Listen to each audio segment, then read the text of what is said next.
Dr. Lisle, I wanted to ask you some questions about dating. Now, I came across this video of this this woman who was talking about why dating is messed up for girls, apparently. So have a listen. It's a couple of minutes long, and I want to get your reaction to it. For years and years, I had boyfriends.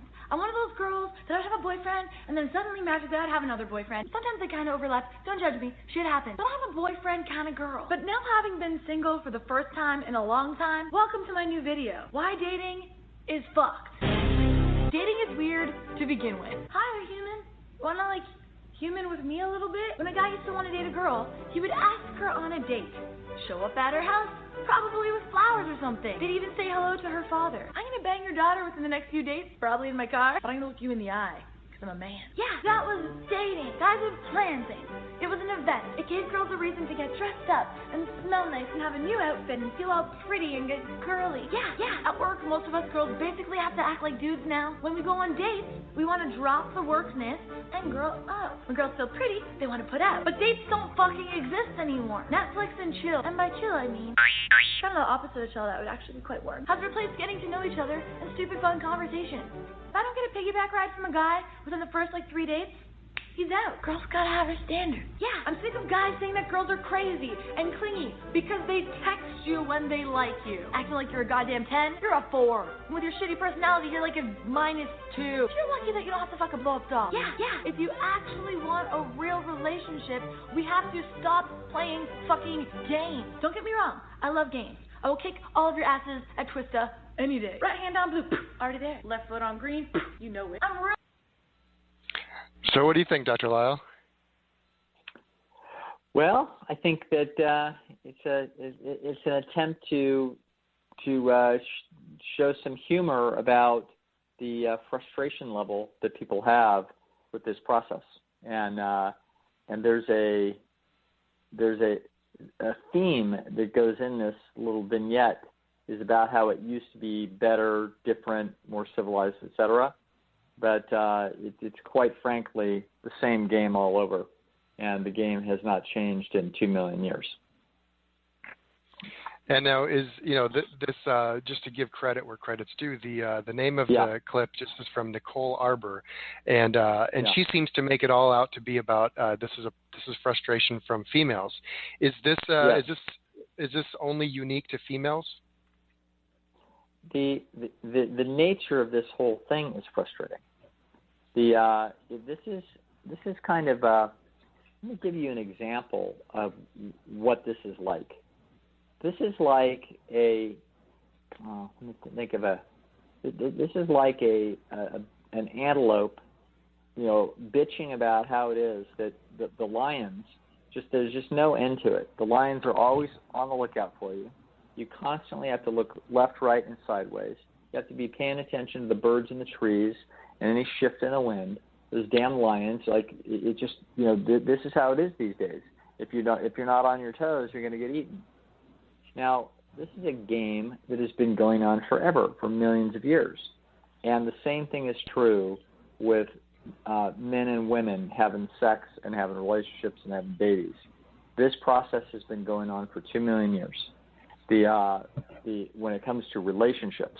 So if you were talking about an animal that did not engage in relationships where there was what we're going to call pair bonding or an attachment process that we call love, then you would not have any of this angst, because it would all be simply a different type of game, which is to just go find the most sexually attractive opposite sex member you could find and see if they'll have sex with you, and then you're done. And the vetting process is about 15 seconds. So we live with a different situation, and therefore our process is more complicated. Very interesting. So in this case, the women are complaining that they are being pursued, which is, I think, very natural, and that that if they don't watch out, they're going to be subject to casual mating strategy where they didn't really get any resources or any commitment. Right, which has been going on for 2 million years. So this is nothing new. This is actually, casual mating strategy is the only mating strategy that existed more than 2 million years ago in proto-humans. And in fact, it is the only strategy that exists in 97% of the mammals. So the fact that there is any male investment at all in offspring, including buying you dinner or even arranging for you to see Netflix at the guy's apartment, that might cost him $10 a month. This is provisioning. And so provisioning in our species has been going on for about 2 million years, and therefore there's nothing under the sun, and these complaints are nothing new. And so why do women complain about this kind of stuff? Women complain for the same reasons that men complain. And the problem is that this is you can just imagine if you were talking to the lions and the gazelles on the African savannah. So the gazelles would be bitching about the lions, about how they're just relentless and they're always wanting more of us, and you always got to be on the lookout. And back in the old days, it was better, you know what I mean? But now it just seems like everything is just rotten to the core, and you can't trust anything. Okay, so there used to be some real nice grass out there where there weren't any lions and you could see anybody coming, but now that's not what's going on, and it's a terrible situation. Then you talk to the lions, and it's like, I just don't know what's going on with these damn gazelle. They haven't bred enough or something, and we're getting short on these guys. And then not only that, it seems like the weak ones have already been picked over by that other pride. And when we're trying just to make a living out here, it's tough. Okay, so the backdrop of nature is scarcity. Scarcity is a fundamental, ubiquitous feature of life. Life is in trouble, always seeking valuable things, or what we're going to call values. So each kind of creature has its own kind of values. So if you're a dung beetle, you value dung. Okay, if you're a pigeon, you value opposite sex pigeons, and you value some other things. But if you're a human, you have what we're going to call human values. And the human values are universal values that people all value. Now, the things about things that are valuable is that things that are valuable are scarce. Okay, so very often, not always, you don't have to, like air is valuable, but it's not scarce. But most things that are valuable are scarce, and that means that there are conflicts of interest between individuals about getting those things. Okay, so in this case, when it comes to sexual reproduction, it is the goods are always scarce. Okay, so from the standpoint of an individual male, there are not enough good-looking females that are interested in him. From the standpoint of a female, there are not enough good-looking males that are interested in her. This is a ubiquitous feature of human mating problems. And so this is nothing new, and it's been going on forever. So the concept is scarcity, and this is what actually the philosophers will describe as the tragic view of existence. Not that life is a tragedy, but we call it tragic because it's a bummer. It's a bummer that what you want is inherently scarce to you. And, of course, you can recognize that a few individuals out there, this is not true. The major lottery winners of the genes and circumstance are people for whom there is not scarcity. But for the overwhelming majority of animals, the overwhelming majority of the time, including humans live in a bubble of or a perplexing situation of scarcity, and this is the frustration that you will hear forever about human mating situations. That makes a lot of sense. Okay, well, let's get into some questions here because with all this dating and everything like that, I was reading a GQ magazine, and there was an article there that was very fascinating because it has to do with what we talk about. And it talks about how much should a man spend on a first date? And the question is it $50? Is it $500? What if it's going well? So they give us a set of advice, and I'd like to go through this one by one with you, and we'll go over and see what your take is. Yes. So number one, they say, remember how you met. if you ran into each other at a dive bar, then you probably don't want to spend as much as if you were tagging along at some friend's yacht party. Either way, Sure. the expectations that have been set by that first moment is what really makes the difference. And you also want to remember. That's not quite right, by the way. Okay. Right, but that's okay. Go ahead. Okay. So the paragraph also says, remind yourself whether this whole date idea was your doing. Have you been trying to get this date for months, trying to plant seeds and hoping that the evening will somehow end in some epic fairy tale? Or you might, if that was the case, you may need to slow it down a little bit because that's unrealistic. So that was their first piece of advice. Okay. First piece of advice, they superficially have it right, but they're missing the point. The point isn't where you met. The point is your socioeconomic status. Okay, so it doesn't matter where you met. You could have met in a plumbing shop. But the bottom line is that if you are high socioeconomic status and the woman is high socioeconomic status, she's in there looking at solid brass fittings for her condominium that she's going to be revamping in New York City. So we already know she owns real estate in New York City, and she's doing a remodeling job on it, and she doesn't have a wedding ring. And when you manage to start flirting with her, you get good feedback, okay? You may be in a plumbing shop, but that's a very high socioeconomic status human. And if you're not high socioeconomic status, you're in trouble, okay? And so this is part and parcel of how human beings go about their business, is that they select people who are within hailing distance of their own socioeconomic status. And so as a result of that, if you are high socioeconomic status, it's going to be expected that if you're going to agree to a dinner date, for example, it's going to be pretty expensive. Now, nobody, unless it was an older, super wealthy person hitting on what is clearly a 28-year-old really hot gold digger, and that there's a tacit agreement that that's sort of where this wacky thing is headed, then clearly you better be looking to spend $300, and anybody that's in that situation probably would. But the kind of money that you're talking about is proportionate to the socioeconomic status of those people. So if you're a $100,000 a year person, then you would probably be expected to spend somewhere between $60 and $100.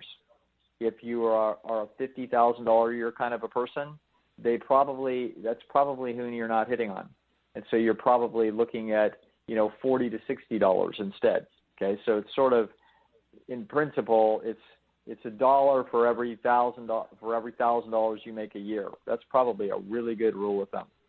If you make $20,000 a year, you're probably spending $20 on dinner, and that would be actually a fairly reasonable signal to the individual on the other side as to who you are. Mm-hmm. Yeah.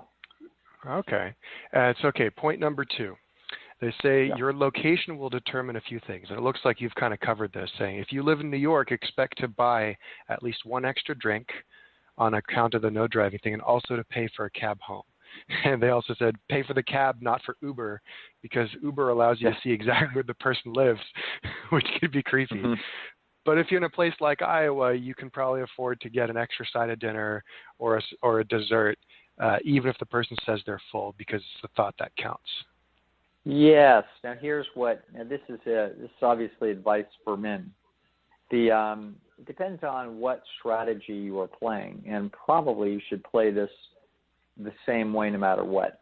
Now, let's suppose that your attitude depends upon how interested you are in the person. We're going to assume that you're very interested or that you're not going to be there. So we're going to assume that you are going to expect that this is no easy project to win this person over, and that you are, furthermore, there's going to be a difference between whether or not this is casual mating strategy or pair bond strategy. So casual mating strategy you're going to be more variant in how you would play this game. So if you're a casual mating strategy player, and it depends upon your own personal budget and means, but if you're not that interested in the girl long term, you might either play one strategy, which is to be relatively inexpensive and budget conscious, because you are not really that interested, so you're trying to minimize your financial, outlay in a situation that is sort of sketchy in the first place. Or you might actually go over the top, trying to impress this person and signal that you have a lot of resources to throw around and that you're very loose with resources. That's actually that's probably the optimal strategy for playing casual mating strategy, because the person on the other side is sniffing that they might be able to grab a lot of resources in the short term, which is what females do very often, or that's part of female mating strategy when it comes to short-term mating strategy.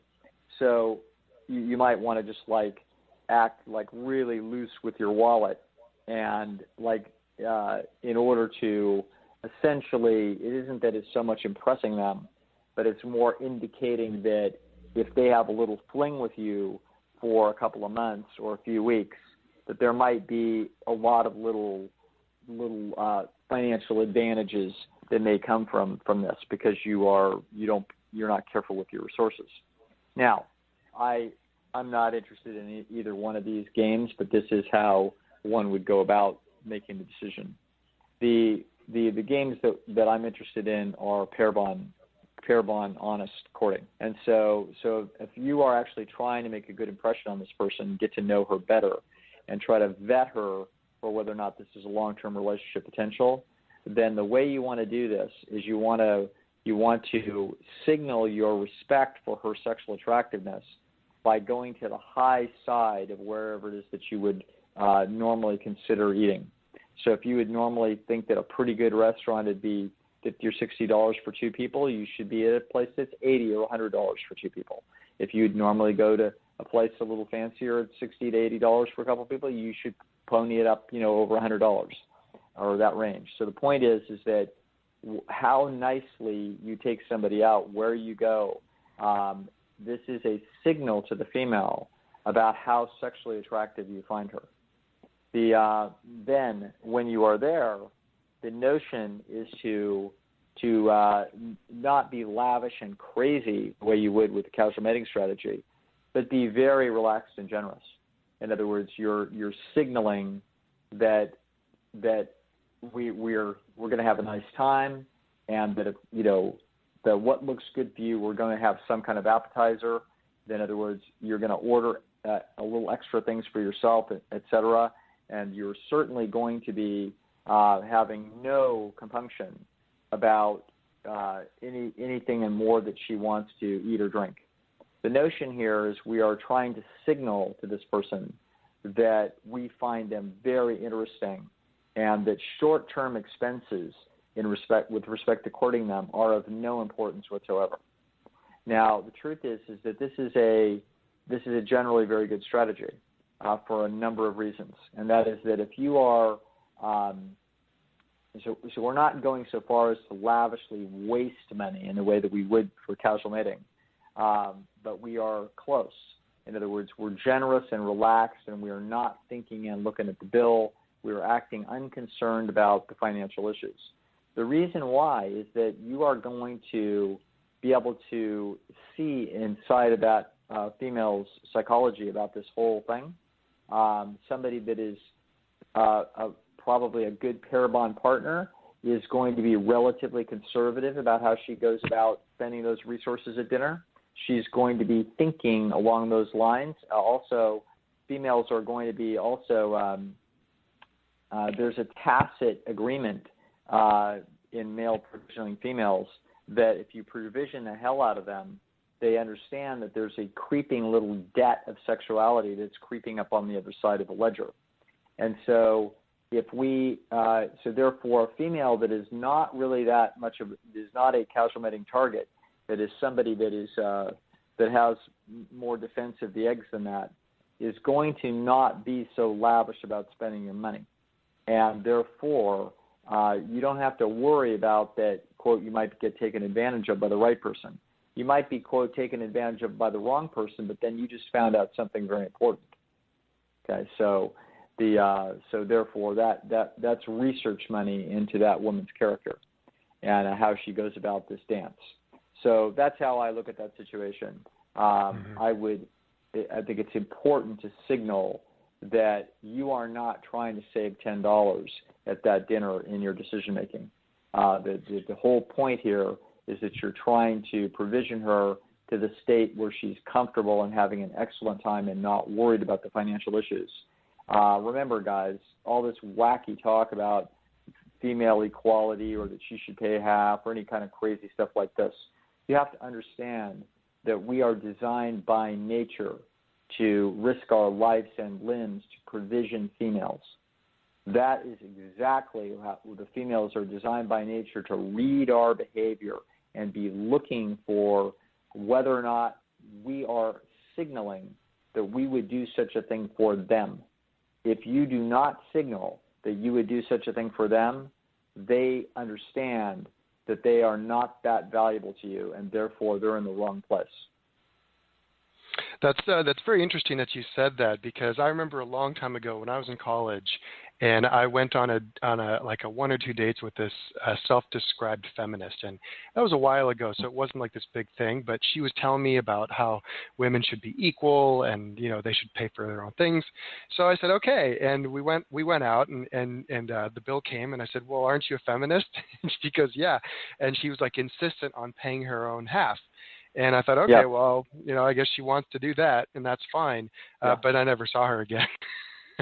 Right. And, yes, it's an interesting thing that this is actually a little different twist that isn't particularly important. But this in the search for people trying to figure out these sociological problems between men and women here in the last 30 or 40 years, and trying to iron out the legacy of our history, which has been problematic and conflicted as you would expect. As we have worked that out, some people have been wound up a little confused about how this really should go down. And the truth is that what I'm now suggesting to people is that you need to go back, if you're going to do this correctly where it feels right. You're going to wind up back at a fundamental Stone Age algorithm, which is going to be you signaling to the female that you are signaling to her about how attractive she is by your willingness to provision. And that's what the dinner date is. And so when it comes to real-life meetings, this makes sense to me. For instance, if I'm at a lecture at, say, like a TED Talk type of thing, or I'm in like a university class or at the, like you said, the plumbing shop, and I see somebody that I'm attracted to and I strike up a conversation, I already know a lot about the person without even talking to them. I can look at if they're social with their friends, if they're at a lecture, I know that they have some base level of intelligence, et cetera, et cetera. However, nowadays we've got online dating. We've got the quicker social media apps like Tinder, Happen, things like that. And then we've got Match and OkCupid and Plenty of Fish and all. And what are some other ones? eHarmony and I don't know. There's many other them. Whereas online, you really don't know anything about the person other than what they've written and what kind of photos they've shown. In my experience, some of that can, like, you get to know the person, even for first date, you don't even know them yet, other than what they've written and kind of the conversations you've had. So how do we remedy that compared to the live dating? Well, there's no, you mean, how do you remedy that in terms of what? What are you thinking? When you go on the first date, you've already kind of, if I meet somebody live, I already know a lot about them, and I can pretty well tell how excited I am, how excited they are about actually wanting to go on the first date. Whereas online, I'm thinking, you know what, this is great. These are messages back and forth typing, but I really just want to get to know them, see them in person the first time. Yes. Now, this depends upon your strategy. So people don't, with online dating, they don't necessarily want to get locked into a dinner where they've ruled the person out in 2 seconds. Right. And so this is where people are becoming more amenable to just meeting at Starbucks. Okay. And so this is fine. And so this is actually probably the right move.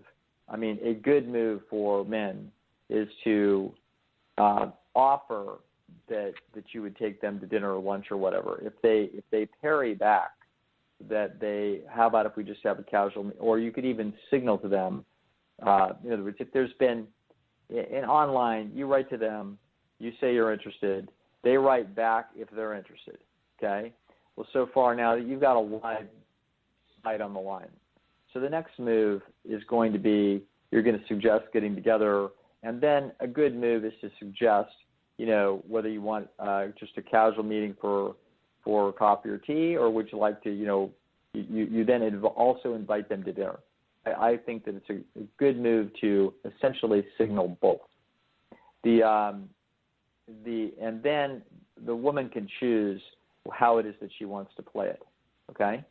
And so that's how I would go about it. If I was going to invite somebody to dinner, remember, when you're looking at a Match.com profile, you can tell the socioeconomic status. It's telling you right there. Everybody's spilling their socioeconomic status all over the page. And so are you. And so you better not be trying to hit on people who, if you're a $50,000 a year person and they're a $150,000 a year person, you're in trouble. You're going to get ruled out, and that relationship will never fly. If you've got 2 semesters of junior college and they've got a PhD, this is never going to fly. So unless it's casual mating, right?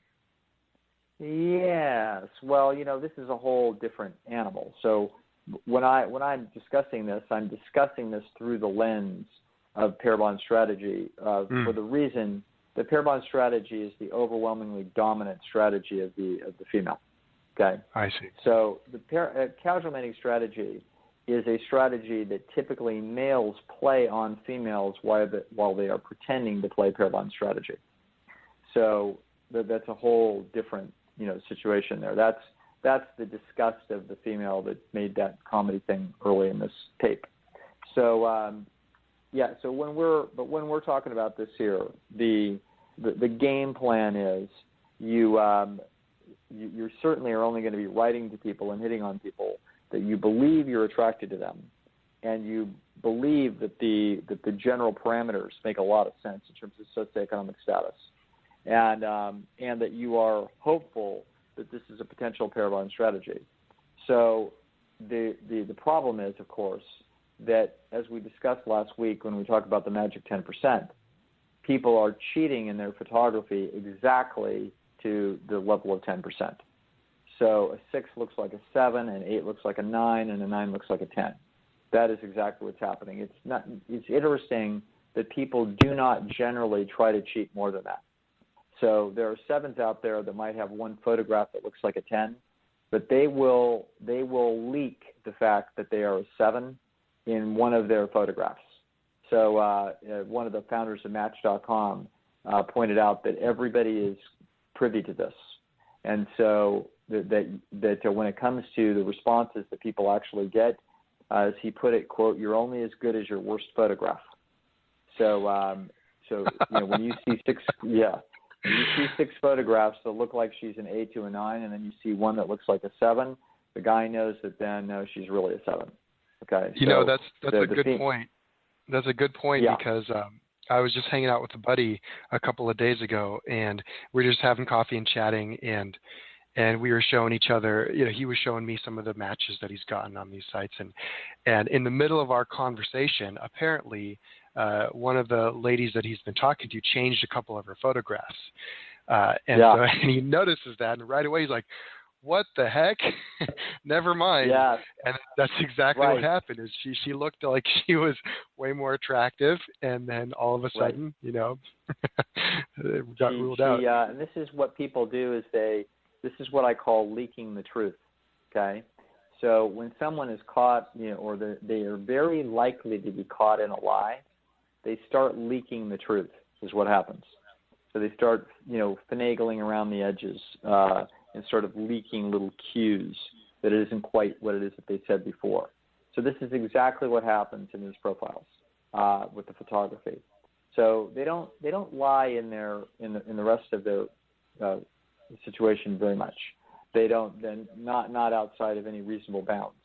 The reason is that the big variable in human sexual attractiveness is our appearance, and so as a result, this is where the greatest deception is likely to wind up, and so as a result, this is why, and since this is true on both sides of the equation, it makes sense to offer to have a casual meet before we have the bigger meet. Okay, so it's not unusual to arrange to meet somebody for coffee on a Saturday or Sunday morning, late morning, and then if you like the girl, then you say, well, I'm going to be having lunch. Would you like to join me?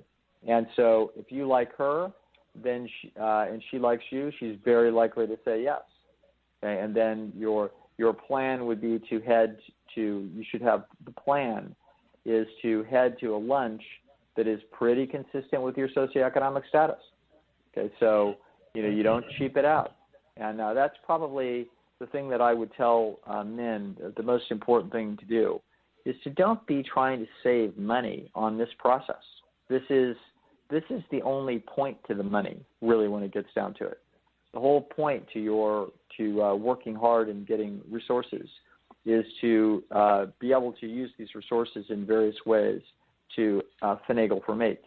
If that were not true, then all you'd need really is a 10 by 10 room with a toilet and a hot plate and, a couple thousand calories a day, and that's it, and a television set. So it doesn't take very much money to survive.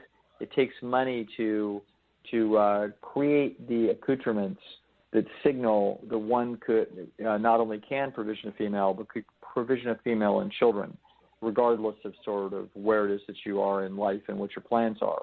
The female brain is looking for those types of cues, and she's looking for indications that she is attractive enough that you would provision her, and she's picking that up. She's picking up those cues unbelievably quickly on date one.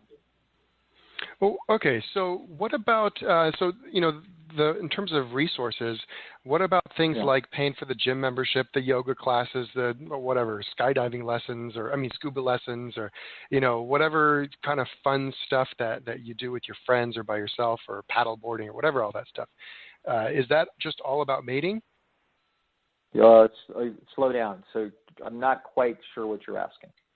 So well, you said that in principle, the whole point of getting these resources is to provision for mates and provide for them. And I'm thinking, let me modify that. 80% of the reason. Oh, okay. I don't mean 100% of the reason. There's things that you would like for yourself that would be completely independent of mating phenomenon, like going to a NFL football game. So there would be things that would not be related to mating. But when we're talking about the serious money, the reason you go after serious money is to put yourself in a competitive position. If you are, what men do is they recognize as they calibrate their abilities relative to their competitors in life.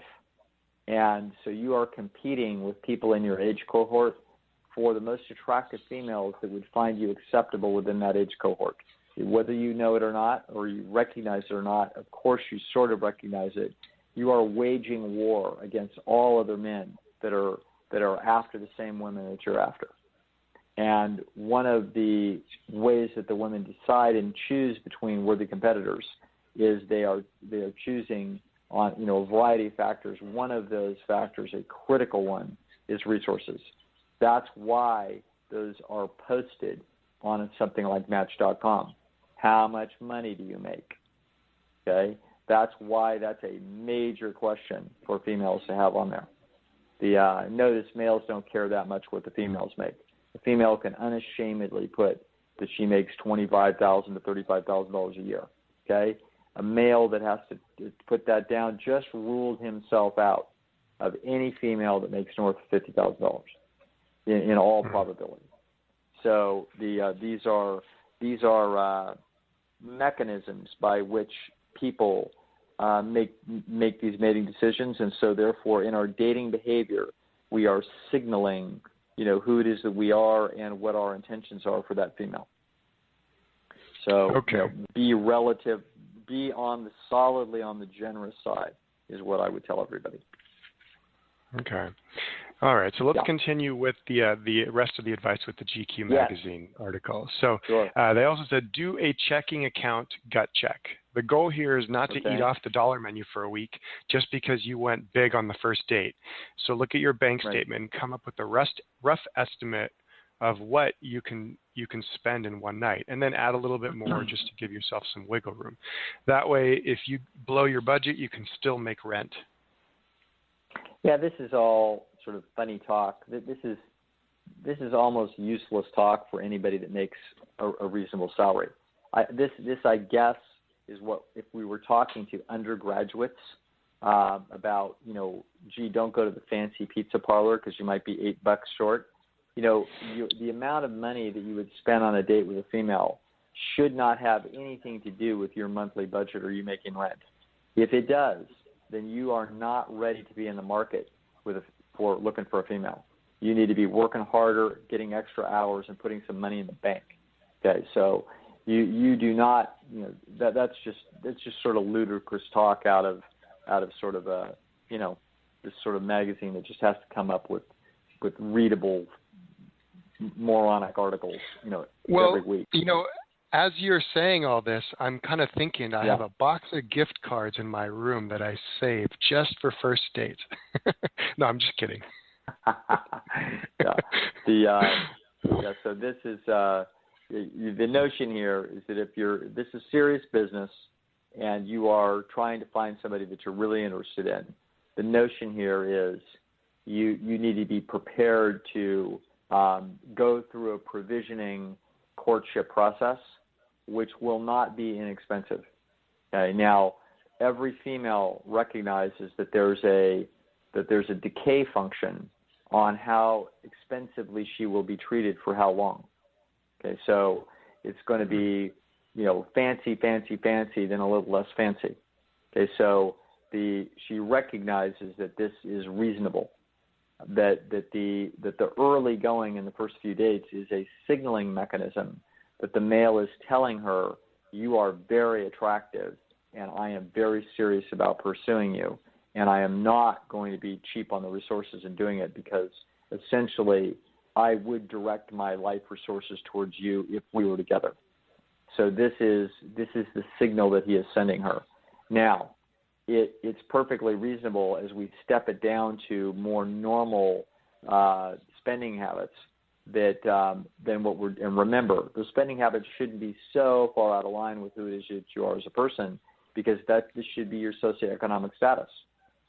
So but of course we're going to dial it back, but the female then does not care that we dial it back a little bit later on in the courtship, because essentially she's recognizing that you are prudent with your resources, that you do not spend them wildly or frivolously, and that therefore you are a responsible person in terms of finances, and that you would be a good person to be pair bonded to, because you are not, frivolous.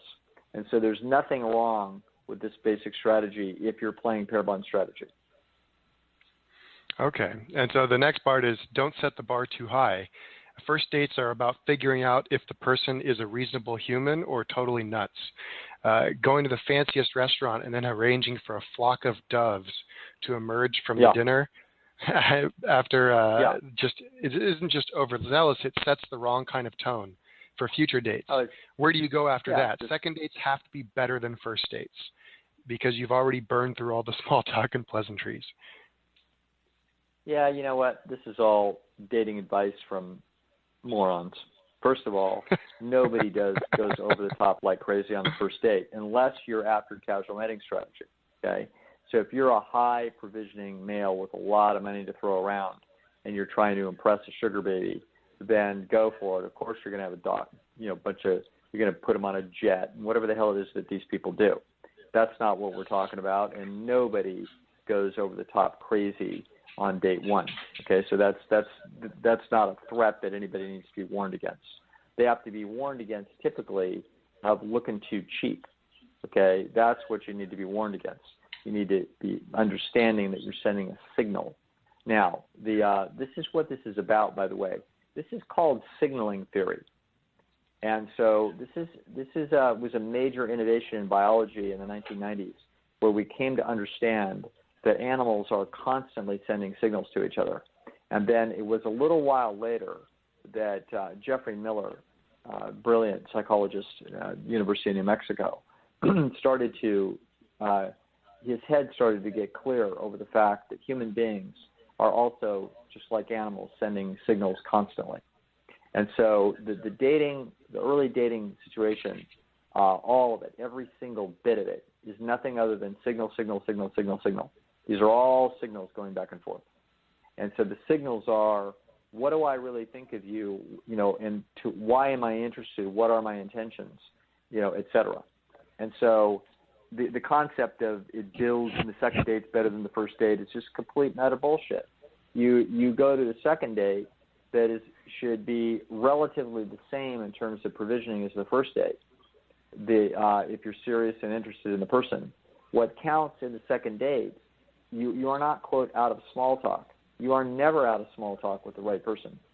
The truth of the matter is that people are, if they are, what is happening is one thing that you will notice in humans that makes them utterly unique in the animal kingdom is that before they mate, they talk, and they talk a lot, okay? And so what we're doing is that in conversation, what you are doing is you are going through the second half of the problem with respect to selecting mates. The first half of the problem is, what do they look like, okay? Do you find them sexually attractive visually? Do they find you sexually attractive visually? That is problem number one. That's a huge problem, okay? Now, if we manage to get past those two barriers on each side, then we have to walk through their minds, because there's the nature of the beauty of who it is that they are as a person. And you may not find them that beautiful on the inside, and they may not find you that beautiful on the inside. So if it's, quote, going well, there is no way to – I was explaining this to a client. There's a hokey theory out there in sort of this romantic speculation that a romance has to do with following a sequence of actions properly, like a recipe for a cake. And that if you don't do something sort of in the right order with the right timing, you're going to mess it up. This is utterly ludicrous. This is not how it is.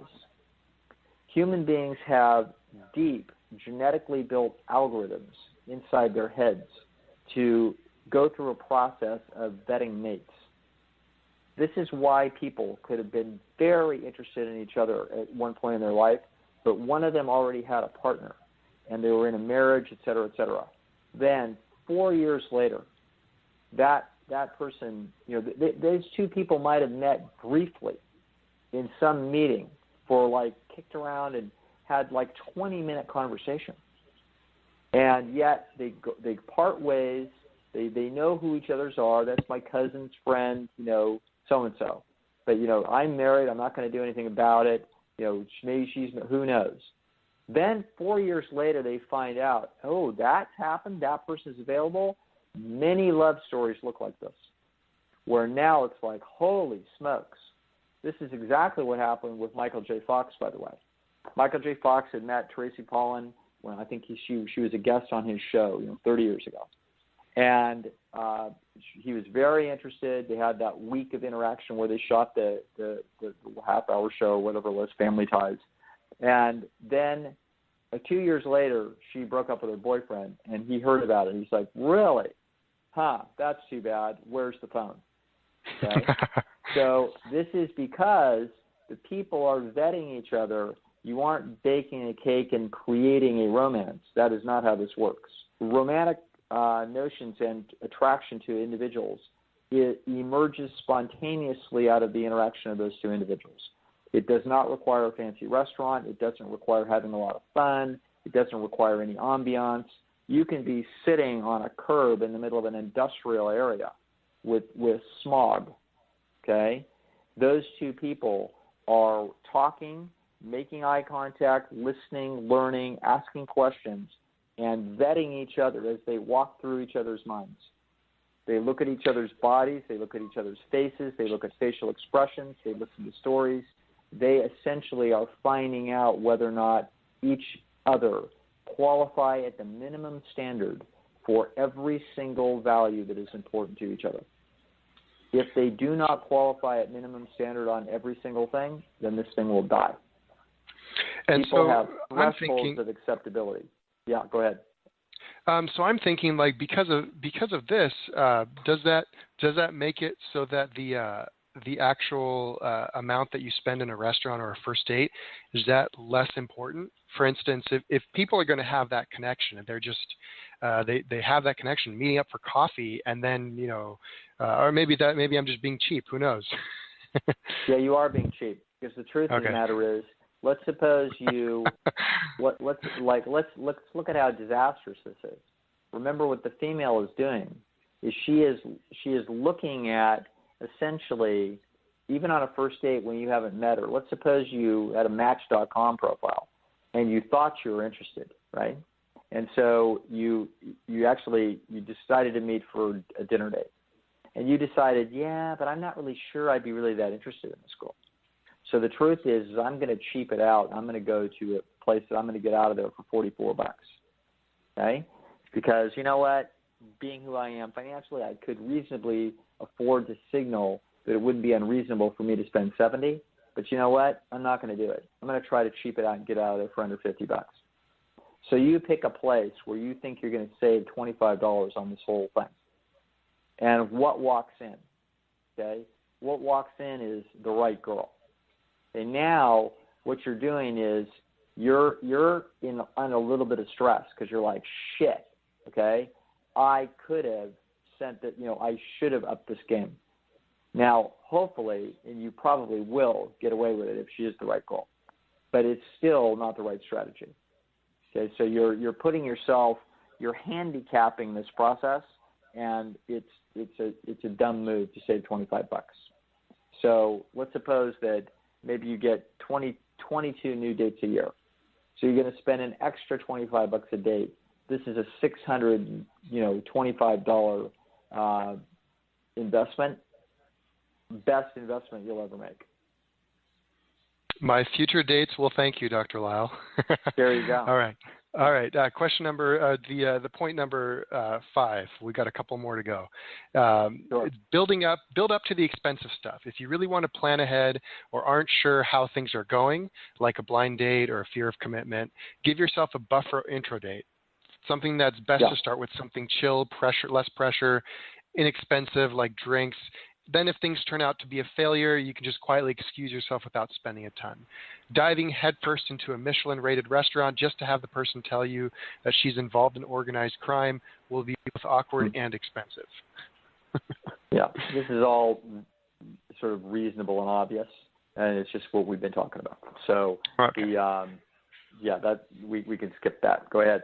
Let's go to the next all right, one. And then we've got two more. It's pre-plan a little bit. I know you're in the moment type of guy, but it's easy to stick to a budget if you know exactly what the bill's going to be in advance.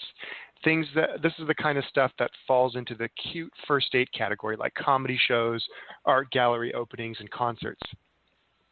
And then these days also establish you as someone with a little bit more imagination than the standard guy who says, "Let's go get drinks." Now, when I was younger, I would take girls on dates. I didn't have a lot of money in college, things like that. I would say, hey, let's go for a walk on the beach, or let's go watch a sunset, or something kind of. I won't reveal all my secrets here, but something like something like that. Yeah. Whereas what they're saying is kind of do something similar. I mean, there's no. This all falls under the category of, how is it that you've met them? And have you leaped over the first hurdle yet, which is the most important hurdle, which is that everybody appears to be acceptable to each other physically. It's a massive hurdle. Okay, so there's all different ways to play this, and so again, if you're in college and you don't have a lot of money, then you're not going to be, since you're not making $50,000, we're not taking somebody out to a $50 dinner, and so there's all kinds of, at that point, in the old days, they wouldn't even take a girl out to dinner. They would take them for a soda, okay, or they might go to the movies. So in other words, it depends upon the whole socioeconomic status of an individual, et cetera.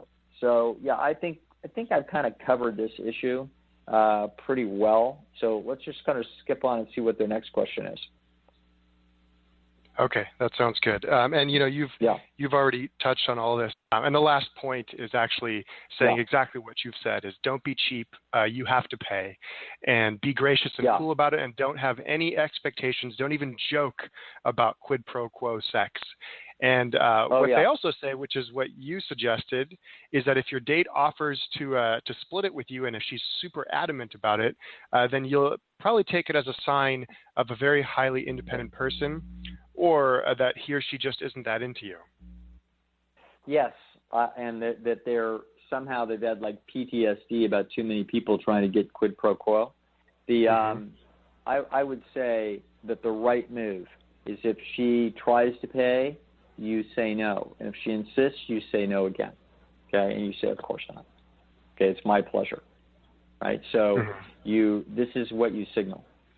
And this is going to happen to a typical guy. It's going to happen like almost never. Okay, so but when it happens, I mean, it might happen 10 times in your lifetime. And so get ready. Okay, get ready for making the right decision. Okay, so this is a $500 lifetime strategy distributed over a several-year dating career. This is nothing. Okay, you make the right decision, and the right decision is, oh no, it's my pleasure. You invited them. You're the male, they're the female. Okay, it's a highly conscientious female that is offering to pay. She doesn't really want to pay. She doesn't, because if you say sure, then what you're signaling to them is that they're not that attractive. If you are really not that attracted to it at all, and you feel like she's a dog, and you feel like she lied by 25% on her Match.com photos, and you're kind of pissed off that you're even in this situation, and she offers that, and you're like, God, let me cut my losses, then fair enough, you've got my blessing. Okay, I still think in general it's a bad idea, and so the default on that decision is to say, oh no, this is on me, and never look back.